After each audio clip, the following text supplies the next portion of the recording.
ശബരിമല സ്വർണ്ണക്കൊള്ളക്കേസിൽ പ്രതികൾക്ക് ജാമ്യം ലഭിക്കുന്ന അവസ്ഥയുണ്ടാക്കിയെന്നാരോപിച്ച് മുഖ്യമന്ത്രി പിണറായി വിജയനെതിരെ കായംകുളത്ത് യുവമോർച്ചയുടെ പ്രതിഷേധം. മണ്ഡലം കമ്മിറ്റിയുടെ നേതൃത്വത്തിൽ മുഖ്യമന്ത്രിയുടെ കോലം കത്തിച്ച് പ്രകടനം സംഘടിപ്പിച്ചു.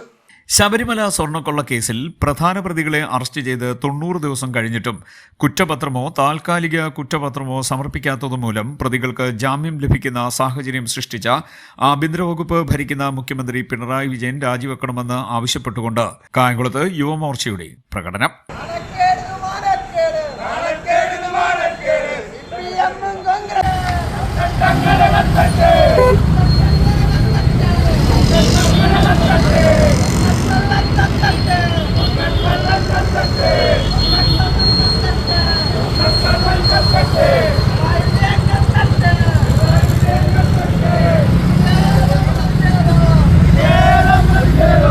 യുവമോർച്ച മണ്ഡലം കമ്മിറ്റിയുടെ നേതൃത്വത്തിൽ മുഖ്യമന്ത്രി പിണറായി വിജയന്റെ കോലം കത്തിച്ചു.